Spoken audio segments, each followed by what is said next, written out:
O7 တိုက်ပွဲမှာဥဆောင်ပြီးတိုက်ခဲ့တဲ့ဗိုလ်မှူးကြီးမျိုးချစ်ဒီတိုက်ပွဲမှာတိုက်ခဲ့တဲ့တိုင်ရင်ရဲ့တိုင်ရင်မှုတူတဲ့တေချာတော့မရှိတော့ရွှေတွေ့ကံပေါ့ဟမ်အဲ့ချိန်မှာရွှေတွေ့ကံပေါ့တိကန်တိုင်းတိုင်းမှုတက်မှုခမရ359အဲ့ဒီ O7 ဘာတီကမဂ္ဂဇင်းဒါကျွန်တော်တို့ကအထောက်ထားလေးဒါရတော့အပြင်မှာရှားလို့မရပါဘူးမရှိပါဘူးဒီစောက်တည်းနော်ဒါဟိုသူနီးစပ်မှာပဲရှိတယ်အတွင်းမှာပဲရှိချင်ပါကောင်းတယ်ဗျာဘယ်လိုပဲဖြစ်ဖြစ်ကျွန်တော်ပြောကြတယ်လို့ပါအထောက်ထားလေးတွေအထောက်ထားလေးဒီအထောက်ထားလေးကိုချိန်ခံပြီးတော့ပြောပါတယ်ဒါလေးတွေတက်သေးလေးပြီးပြီးတော့ကျွန်တော်တို့ဗဇာတ်တွေ့ရပြောတာမဟုတ်ဘူးအဲ့ဒါကိုပြောချင်တာပါဗျာကျောင်းနာမဟုတ်ဒီ O7 ကပို့ဆိုးတယ်နည်းနည်းဥရတာပြောရတယ်ဥရတာကွဲပြားတာတွေအများကြီးရှိတယ်ပြီးတော့ဒီ O7 ကဘာကြောင့်ဥရတာကွဲပြားလဲဆိုတော့ဒီ O7 တိုင်ကုန်းတိုက်ပွဲမှာလေကျွန်တော်တို့မြန်မာပြည်ရဲ့တက်မတော်ရဲ့စစ်စည်းမှုအကောင်းဆုံးကာလပြည်သူလူထုအကုန်လုံးအထူးသဖြင့်တာချီလိတ်ကပြည်သူလူထု2021နော်2001ဒီတာချီလိတ်ကပြည်သူတွေအကုန်လုံးပါတဲ့အချိန်အဲ့ချိန်မှာလည်းဒီဒေသမှာခုနပြောတယ်မှာပါလေဒေါက်တာမတ်တင်ဝင်းတို့ဘာတို့ငခင်းညိုးတို့သူတို့တွေရဲ့ propaganda တွေကအများကြီးဝင်တဲ့အချိန်ဘယ်ခါကျတော့ဟုတ်တာတွေမဟုတ်တာတွေဒါပေမဲ့စိုက်ဝါလုပ်တဲ့ဟာလေအဲ့တော့အဲ့ဒီဟာတွေနဲ့သွားပြီးရောမှာဆိုဒါကတော့အခုကျွန်တော်ပြောမယ့်ဟာတော့ဒါအဲ့တိုက်ပွဲမှာပါတဲ့ဒါဘုံကြီးမျိုးချစ်အဓိကထားပြီးပြောမှာပေါ့နော်ဒီမျိုးချစ်ကသူကတော့သူကတော့အိုဂရူထဲမှာပါပါသူကအမေပေးဖွဲ့ထဲမှာပါတဲ့လူဖြစ်တယ်ဒီတိုက်ပွဲကိုသူကအထက်စီးကနေသူကကြည့်ပြီးတော့ဘယ်နေမှာဖြစ်တယ်ဘယ်နေမှာဖြစ်တယ်ရက်ဆွဲနဲ့အချိန်နဲ့အတိအကျနဲ့သူကတော့ပြောနိုင်တယ်သူကပြောနိုင်တယ်အဲ့ဒီဟာလေးကိုပဲတကယ်ဖြစ်စေအမှန်လေးကိုပဲကျွန်တော်ပြောပြမှာအပိုးလေးမပါဘူးကျွန်တော်ပြောရတဲ့မှာလေအဲ့တော့ဒီဟာကိုမပြောခင်မှာဒါကျေးဇူးတင်တဲ့လူတွေတိုက်ပြီးသွားတင်ပြီးသွားပြီအဲ့တော့ဒီဟာ O7 တောင်ကုန်းဆိုတာဘယ်နေလဲဆိုတော့ပြိဿတွေလည်းသိရအောင်ကိုယ်လည်းနည်းနည်းလေးဟိုတိတ်မရှင်းတာရှိတယ်တချို့ကအိုလို့မသုံးပဲ0လို့သုံးကြတယ်ဘယ်ဟာပုံမှန်လဲမဟုတ် O ကမှန်တယ်တက်မတော်မှာသုံးอ่ะမဟုတ်တက်မတော်ကသုံးလို့မဟုတ် O7 အခုပြောပြမယ် O7 တောင်ဘာကြောင့် O7 လို့ခေါ်လဲဆိုတော့ဒီ O7 တောင်ကုန်းဆိုတာဘယ်နားမှာရှိရတဲ့ကျွန်တော်ထိုင်းမြန်မာနယ်စပ်မှာအနီးမှာရှိတဲ့တာချီလိတ်မြို့ကနေမိုင်းဆက်ဘက်ကိုထွက်တဲ့လမ်းအဲ့အထွက်တဲ့အလမ်းတောင်ချီလိတ်ပုံးထွန်ရက်ွက်ကအနားမှာရှိတယ်ပုံးထွန်ရက်ွက်မြန်မာပိုင်ထဲမှာလေအဲ့ဒီ O7 စခန်းကုန်းရဲ့အရှိမြောက်ဘက်ခိုက်2500လောက်အကွာမှာထိုင်းနိုင်ငံမဲဆိုင်မြို့ရှိတယ်O7 ကုန်းဆိုတာကတော့မြန်မာပြည်ထဲမှာပဲတာချီလိတ်နားမှာအဲ့တော့ဖုံးကျောင်းတွေလည်းရှိတယ်အဲ့တော့ O7 လို့ဘာဖြစ်လို့ခေါ်ရလဲဆိုတော့ဒီကကုန်းကရာဇဝင်ရှိတယ်ကျွန်တော်တို့တရုတ်ဖြူတွေကျူးကျော်တဲ့ခါမှာကွန်မန်ဒန်တရုတ်ဖြူတွေကျူးကျော်တဲ့ခါတုန်းကမြန်မာတက်မလို့တိုက်ပွဲဖြစ်တယ်တိုက်ပွဲမှာအဲ့ဒီကုန်းကို objective 7ရီမန်းချက်9ကုန်းဆိုပြီးခေါ်တာO1 O2 O3 O4 O5 O6 O7 အဲ့ဒါမျိုးတွားကြတာ objective ဆိုတာရီမန်းချက်ကုန်း objective 7လို့ခေါ်တာအဲ့ဒါကြောင့်မို့သူ့အတူကောက် O7 လို့ခေါ်တာ07တော့မဟုတ်ဘူး O7 လို့ပဲခေါ်မှမှန်မယ်နဲ့တူတယ်အဲ့ပါပေါ့ဟိုတချို့ကလည်းဟိုတယ်ခန်းနံပါတ်တွေ room နံပါတ်တွေပါညာလို့ဥမာ107လဲ107ပဲကြာရှိတော့အားကြောင့်ဘာလဲပေါ့ဒါဒီလိုခေါ်မှာတက်မလို့3လုံးလားဟိုအာသိချင်လို့ပါobjective 7ဒီမှန်းချက်9ပေါ့နော်ဒီမှန်းချက်9 objective အဲ့ဒါဘယ်မှာတွေကပေးထားတယ်အဲ့တရုတ်ဖြူကွန်မန်ဒန်ကျူးကျော်စစ်ထဲမှာတွေကအဲ့ထဲက O7 လို့ခေါ်တာအဲ့ကိုအဲ့ကလေးကလည်းမြန်မာတက်မလို့အဲ့မှာတက်ဆွဲရတယ်သူကလည်းဟာပြီးတော့ရေးပါတယ်ပေါ့ဒါပေါ့ဟိုဘက်ကနေဆက်နဲ့ကဲဟိုဘက်က2500ဆိုရင်ယူရီးယားမဲဆိုင်ဖြစ်နေပြီမဲဆိုင်ဖြစ်တော့ဒါကနေဆက်ကန်စစ်စီပေါ့နော်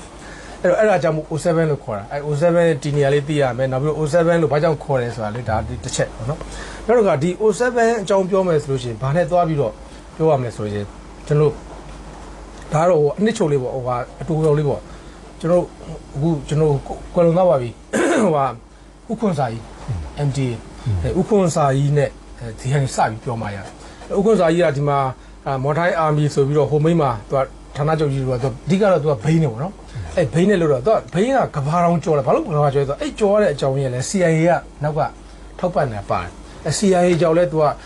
ထောက်ပံ့နေရတယ် CIA ရဲ့အကူအညီနဲ့သူအများကြီးကြီးပွားတိုးတက်လာနောက် CIA ကဘာဖြစ်လို့လဲဆိုတော့အဓိက CIA ရဲ့ရည်ရွယ်ချက်ကတော့သူကဒါအကုန်လုံးတီးပြီးသားပါတရုတ်ပြည်ကိုထိန်းနေတယ်ထိန်းနေတဲ့အတွက်ဒီ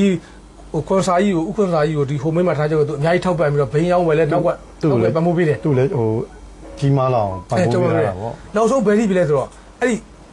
လွတ်လပ်တဲ့နိုင်ငံတောင်ထူထောင်ခိုင်းတယ်ဒါ CIA ရတယ်ပေါ့မင်းလွတ်လပ်နိုင်ငံကြီးညာလိုက်ငါတို့ကမင်းတို့ပထမဆုံးထောက်ခံမယ်တကယ်လို့မင်းတို့ကအဲ့လိုကြီးညာလို့ရှိရင်မင်းတို့မြန်မာတက်မလို့ကလေကလာဘုံလာကျရင်မင်းတို့အဲ့လေတွေပြစ်ဖို့တဲ့လေပြစ်ဒုံးကြီးတွေတောင်မှပဲဥက္ကွန်စာကိုထောက်ပံ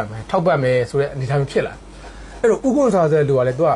်လိုပြောမလဲသူကအလုတ်ကသာလွဲနေတာဒါပေမဲ့သူကလူတော်မျိုးချစ်စိတ်လည်းရှိတယ်လူလိမ္မာသူကစဉ်းစားတယ်သူတရုတ်နိုင်ငံနဲ့အမေရိကန်ကြားနဲ့မြန်မာနိုင်ငံကြားသုံးနိုင်ငံကြားသူမြတ်တော့မယ်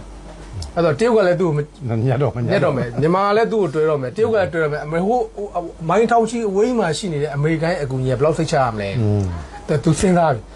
ပြီနောက်ဆုံးသူကအဲ့မှာဟိုကတကယ်တကွာလုံးမှာလှင်မာတယ်မြန်မာတယ်ဆိုတော့ CIA တော့မသိလိုက်ရဘူးသူကဒီမှာဒီဘက်ဗိုလ်ကြီးခင်ညိုလိုကောင်းနေဒလိုင်းဖွင့်နေသူကနှိလိုက်တာဥက္ကဋ္ဌအလင်းဝင်တဲ့အကြောင်းနောက်မှပြီးကြထပ်ပြီးအခြေချက်ပြီးထပ်ပြောပြတယ်အဲ့တော့သူကရှင်းရှင်းပြောတယ်သူကအဲ့မှာအလင်းဝင်တယ်အဲ့မှာအမေရိကန်အရှိုက်ထိုးခံလိုက်ဖြစ်တယ် CIA ကအမေရိကန်ဟို CIA ပေါ့ CIA ကသူတရုတ်ကိုဟိုလောက်ထားမဲ့ဟာပြိုစင်းသွားတယ်အဲ့ပြီးတော့သူ့ရဲ့နောက်ကျောင်းဘက်ကတွေလည်းအကုန်ပေါ်သွားမှသူထိုးရပေါ်သွားဆိုအဲ့တော့မလားပေါ်တော့ဒီဘက်မှာတော့ပေါ်သွားတာဒီဘက်မှာတော့ပေါ်တယ်လေဒီမှာတော့သိသွားတာပေါ့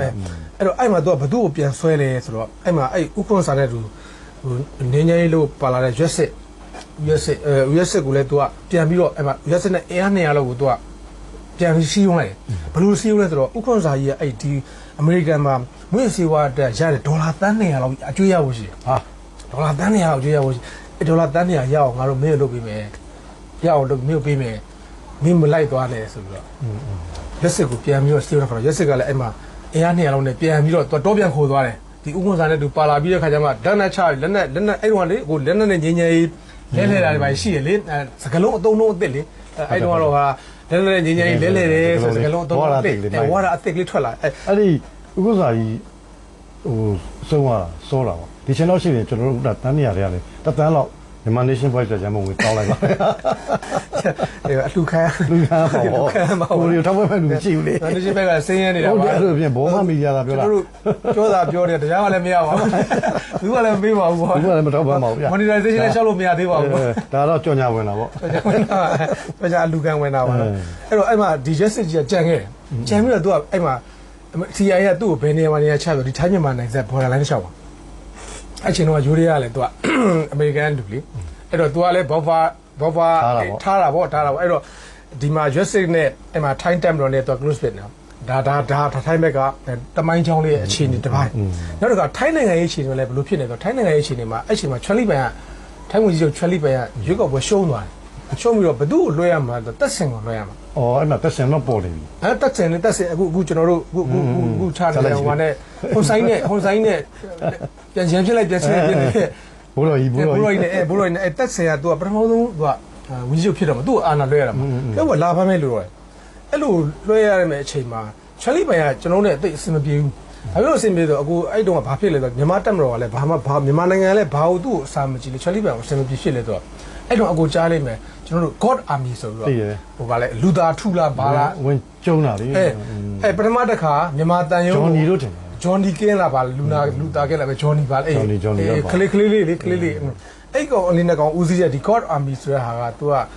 ပထမတစ်ခါမြန်မာတန်ရုံးကိုအပိုင်ဝင်စီးတယ်စီးတဲ့အခါကျတော့အဲ့ချိန်မှာချွန်လီပန်ဝန်ကြီးချုပ်မြန်မာတန်ရုံးကိုအကူအညီမပေးအပြင်ကိုအဲ့ကောင်တွေကိုသူကအဲ့ကောင်တွေကိုရဟန်းရင်နဲ့ခေါ်သွားပြီးတော့လွတ်အားကျွတ်မှာသွားပြီးတော့ချပေးလိုက်သေးတယ်ဟုတ်လားဟုတ်တယ်နောက်တစ်ခါအဲ့ဒီကောင်တွေကပဲထိုင်းမှာရှိတဲ့စေယုံကြီးတယုံကိုတခါဒဇာကန်တစ်ထောင်လောက်နဲ့အကျန်းဖက်တယ်အဲ့မှာကျတော့အဲ့ဟိုကောင်တွေကလက်နက်ချတယ်လက်ချတဲ့အချိန်မှာဒီကောင်တို့လက်နက်ချပြီးလက်နက်တနက်ချပြီးတဲ့ခါကျမှအကုန်လုံးနှစ်ဖူးရွေးပြစ်တယ်နှစ်ပိတ်တာလို့ကြားနှုတ်တယ်အဲ့ဒီဟာကိုလည်းကျွန်တော်တို့မြန်မာအစိုးရမကြိုက်ဘူးဘာလို့ဆိုကိုနိုင်ငံသားပြောကိုတိုင်းသားတွေပြီးလို့ရှိရင်ငါတို့တန်ရုံးကိုအပိုင်စီးတဲ့အချိန်တုန်းကဒီကောင်တွေလည်းလို့စပယ်လုပ်တယ်ဟဲ့လားအကူညီပေးတယ်အခုသူတို့စေယုံကြီးကိုအပိုင်စီးတဲ့အခါကျတော့တက်ပြစ်လိုက်တာငါတို့နိုင်ငံသားတွေဟုတ်တယ်ဆိုတော့ဒီချိန်မှာဒါအဲ့ချိန်တော့ကျွန်တော်ထင်ပါတယ်ဗိုလ်ချုပ်ကြီးအန်ရွှေတို့အစိုးရဖွဲ့နေတူပါတယ်နောက်နိုင်ငံတော်အေဂျင့်တိုင်းနဲ့ဖွံ့ဖြိုးကောင်စီဖြစ်လေဗိုလ်ချုပ်ကြီးခင်ညွန်းတို့သူတို့ဖြစ်လေအဲ့